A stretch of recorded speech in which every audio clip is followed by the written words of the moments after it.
久しぶりのまとまった休日。せっかくの機会なので離島に出かけることにしました。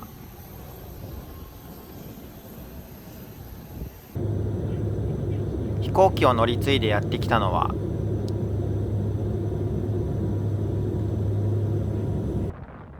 島の固有種与那国馬が闊歩する沖縄の離島与那国島です。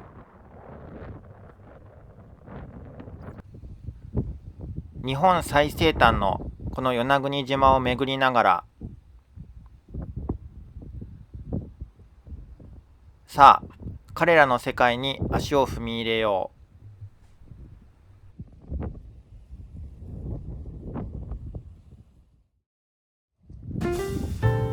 う。与那国島へやってきました。良い天気に恵まれましたね。これからこの島のいろいろな環境を巡りながらアリを探していきたいと思います。まずはこの日当たりの良い草地を探索していきました。草の根元に最初のアリを発見です。これは何のアリでしょうか。出ましたね。特徴的な兵隊アリ、オオズアリの仲間のようです。このアリはツヤオオズアリ。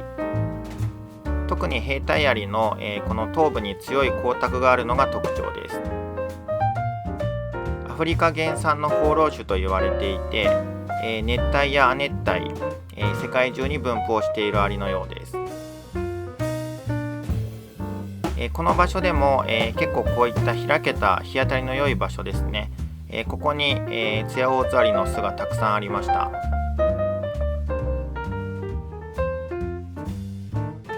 何かの実の、周辺に集まる、ツヤオオズアリ、全部これマイナーワーカーですね。マイナーワーカーも結構光沢があるように見えます。他のオオズアリたちと同じように結構もうマイナーワーカーがほとんどですね。兵隊アリはなかなか見かけませんでした。次にこちら、ここも日当たりの良い場所ですね。少し背が高くて、穂がついたような、こういった草が、生い茂っています。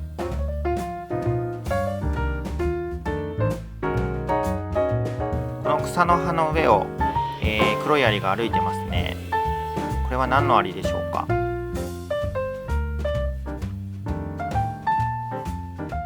今歩いている小さいアリではなくて、この、葉の付け根の裏側に今いるんですけれども、結構歩くのが速くてなかなかうまく撮影できなかったので、ちょっと捕まえて撮影してみました。胸部にトゲが生えてますね。トゲアリの仲間のようです。体の色が黒い色で、この島には黒トゲアリと台湾トゲアリという、2種類がいるそうなんですけれども、体の特徴からこのアリは黒トゲアリということになります。黒トゲアリは、幼虫が出す糸で巣を作るという特徴を持っていて、結構、特徴的な、巣の作り方なんですけれども、先ほどの穂の高い草の上など、入念に探してみたんですが、巣を見つけることはできませんでした。ただ、この黒トゲアリを生で見ることができて、これもまた貴重な機会でしたね。筑肥トゲアリなんかとも似ていますが、肩の部分のトゲがより黒トゲアリの方がしっかりとしていますね。海岸部から車を走らせて島の中央部へと入っていきます。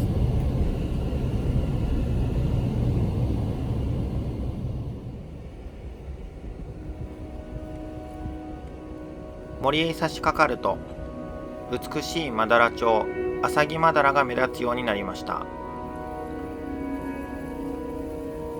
アサギマダラに誘われるように森の中へと入っていきます。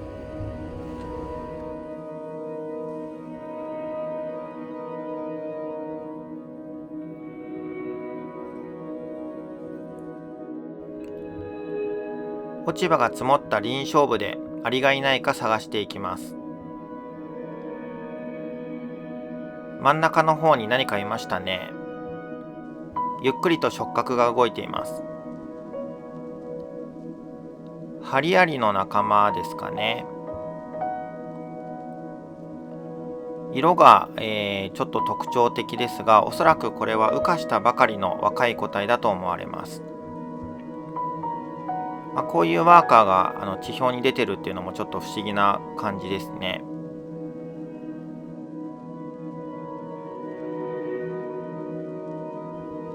落ち葉を1枚めくると、その下にコロニーがありました。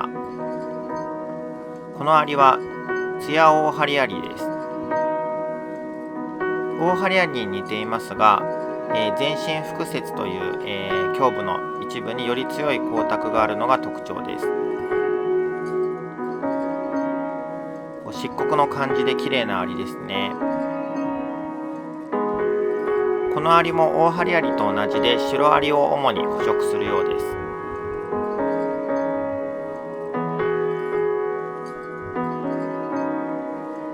す。近くに落ちていたこちらの枯れ枝、真ん中に穴が開いてますね。これを折ってみると、こちらからも、ツヤオオハリアリのコロニーが見つかりました。枯れ葉や石の下、それからこういった枯れ枝の中などがコロニーを作る場所のようですね。背の低い草木が生い茂る細い林道をさらに進んでいきます。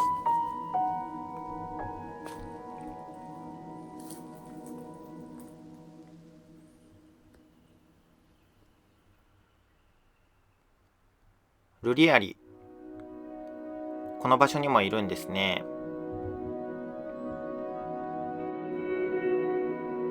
このアリも同じように小さくて黒いアリです。ですが走るのがとても速いですね。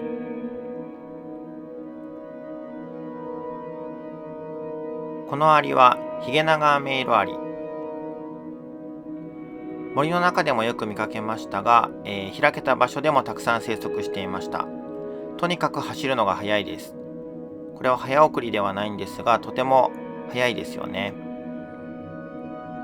そして名前が示す通り、ヒゲというのは触覚ですね。触覚や足がとても長いアリです。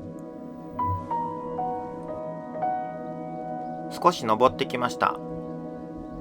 見晴らしがいい場所ですね。高い建物もなく、人工的な音もほとんどなく、この島は本当に、静かで穏やかな場所でした。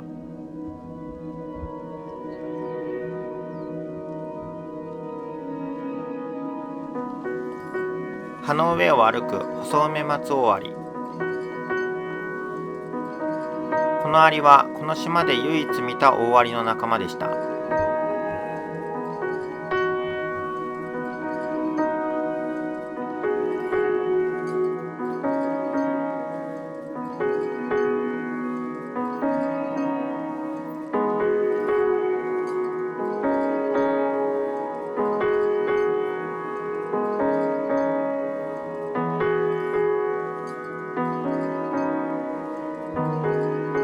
林床を走る小さなアリ。このアリもとても動きが速いですね。このアリはアワテコヌカアリ。頭部が黒っぽくて、胸部や腹部が黄色という二色性のアリです。グループとしては、ルリアリやヒラフシアリなどと同じカタアリの仲間になります。熱帯地方には広く分布しているアリのようで、狭い場所に簡単に巣を作ってしまうために家屋害虫として知られているそうです。ですが、このように観察する分にはとても綺麗なアリですよね。これは石の下に見つかったコロニーですが、結構勢いがあるという感じですよね。羽化したばかりの、色の薄い個体も見られます。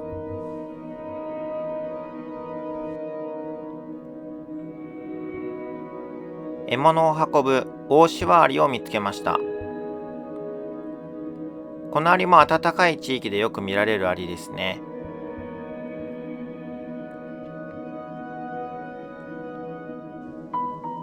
体長が3ミリほどあり、シバアリの仲間としては大型です。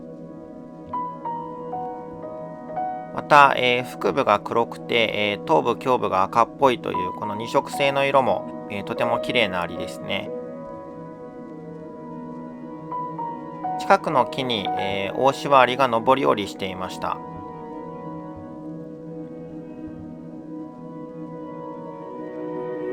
色が映えますね。木の幹や、壁面などを上り下りしているワーカーをよく見かけるアリです。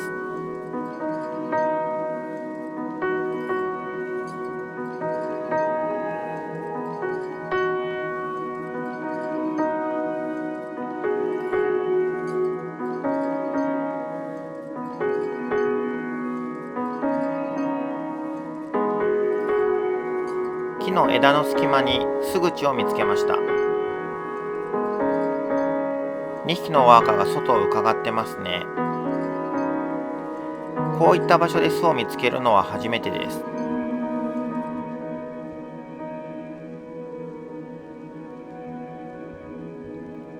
オオシバアリは結構開けた場所や乾燥した地域に巣を作ることが多いアリのようです。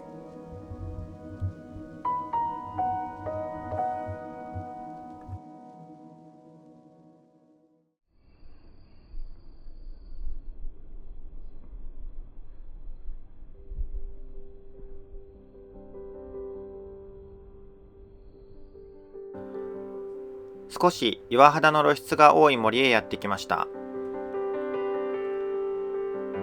岩と緑のコントラストがとても綺麗ですね。ここにはどんなアリが見つかるのか楽しみです。岩肌には少し黄色っぽい色をしたアリが、行列を作っているようですね。これは何のアリでしょうか。このアリはアシナガキアリです。その名の通り、足や触覚が長く、そして体の色は黄色っぽい色をしています。綺麗なアリですね。このアリは沖縄の島々では割と普通に見られるアリです。本州でいうとクロヤマアリやキアリの仲間などが生息しているような環境に、このアシナガキアリがいるようなイメージです。巨大なコロニーを形成することが多く、地表や木の幹などをこのように膨大な個体が行列を作っているのをよく見かけます。昆虫の死骸に集まるアシナガキアリ、本当に綺麗なアリですね。グループとしてはクロヤマアリやケアリ、オオアリなどと同じ、ヤマアリの仲間になります。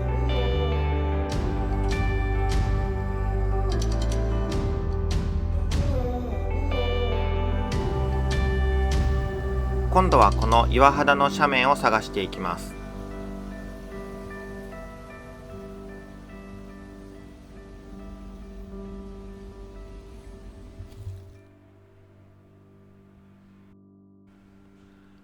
鱗アリの仲間を見つけました。単独でこのように徘徊してるんですね。種類に関しては、いくつかの種類に絞ったんですが、ちょっと判別に自信がなかったので、鱗アリの仲間と、させていただきます。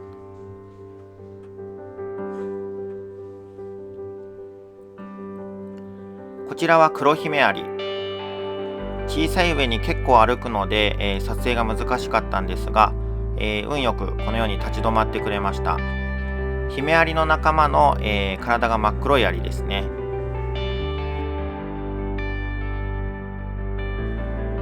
尻上げアリの仲間も見つけました。木の幹に行列を作っていました。このアリはくぼみ尻上げアリ。胸部の一部に他の種類にはないくぼみがあるのが特徴です。遠目で見るとハリブト尻上げアリやテラニシ尻上げアリなどによく似ていますね。くぼみ尻上げアリと、それから右側になんか赤いアリがいましたね。今度はこちらに、注目してみました。赤く小さなアリです。このアリはイカリゲシワアリ、シワアリの仲間です。シワアリの仲間ということで、オオシワアリなどにもよく似ていますが、より小さなシワアリです。イカリゲという名前が示す通り、体中が剛毛で覆われています。このアングルで見ると、頭部から胸部、腹部にかけて白っぽい毛がかなりの数生えています。ここまで毛が生えているアリっていうのもちょっと珍しいですよね。小さくてずんぐりしていて可愛らしいアリですね。このアリは初めて観察しました。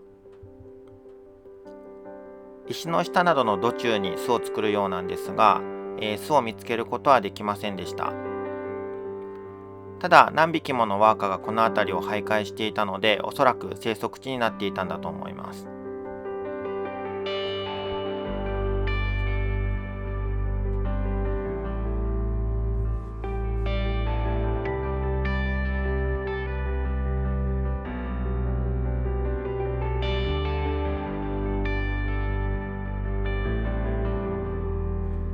観察の途中、一匹のアリが服についていました。二色ヒメアリ、ヒメアリの仲間ですね。黒と黄色い2色の体色が特徴のヒメアリです。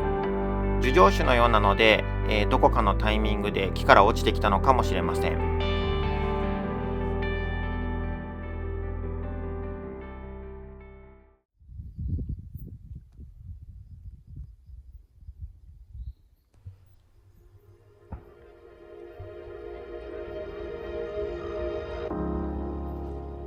高い木々が生えた森の中、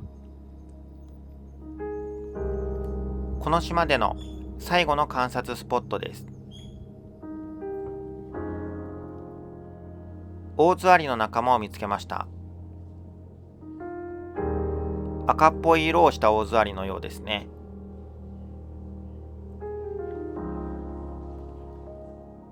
色艶や形など、開けた場所にいたツヤオオズアリとは少し違う種類のようです。獲物を運ぶワーカーたち。メジャーワーカー、マイナーワーカーが総出で餌を運んでいます。運ばれているのは何かの幼虫でしょうか。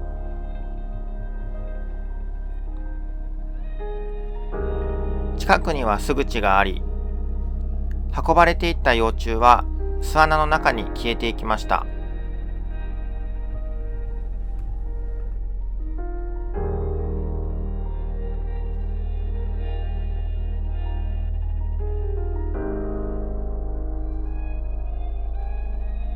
林内に落ちていた枯れ枝の中で見つけたフタモンヒメアリ。ヒメアリの仲間で、腹部に一対の黒い斑紋があります。やや稀な種類で、観察できたことは幸運でした。腹部の斑紋がとても綺麗ですね。ヒメアリにもいろいろな種類がいます。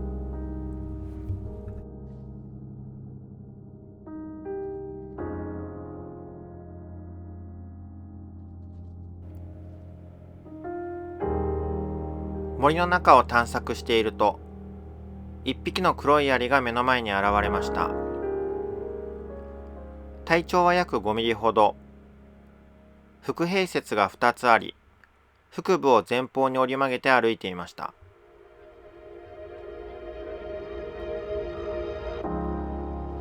アシナガアリの仲間の特徴を持つこのアリは、与那国島の固有種、与那国アシナガアリでした。よくよく周囲を見渡すと、何匹もの与那国アシナガアリが歩いていました。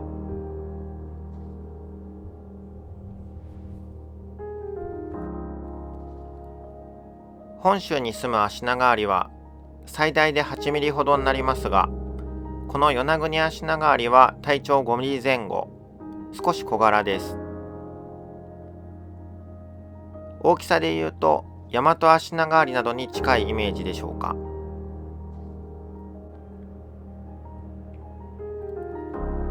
また、アシナガアリの仲間でいうと、全身が黒っぽい色をしているというのも、珍しい特徴ではないでしょうか。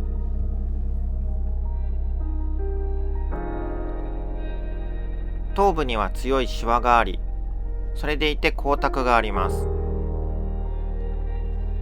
漆黒のアシナガアリ、かっこいいですね。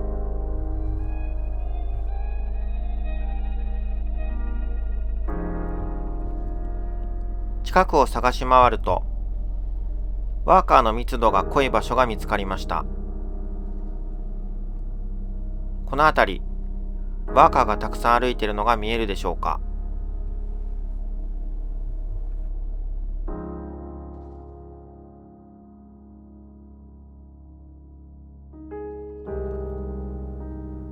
ワーカーが何かを運んでいます。このように小さなものを運ぶワーカーもたくさん見つかりました。何か小さな昆虫の死骸でしょうか。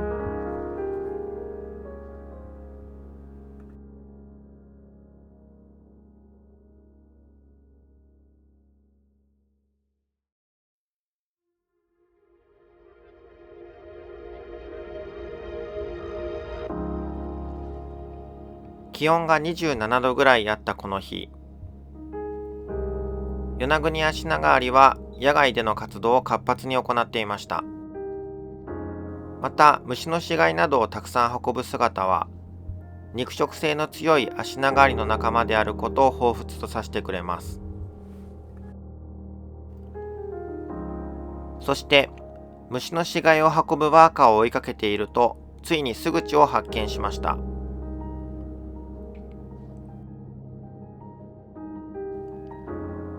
巣は土中に作られ、地表に巣口が開いているようです。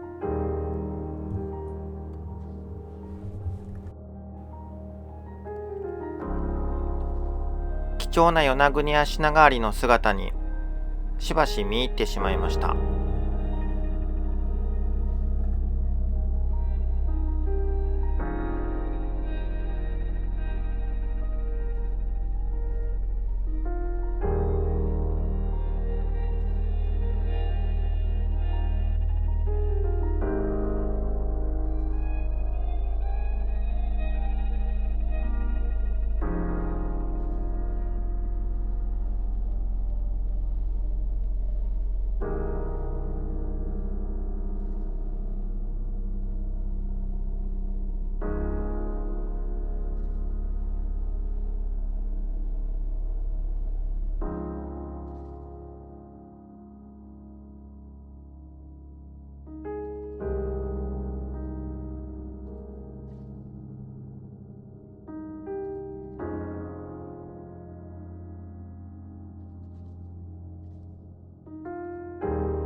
与那国島の豊かな環境を巡りながら、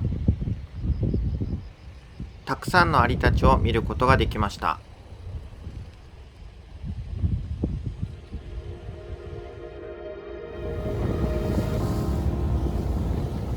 これがアリ愛好家の最高の休日です。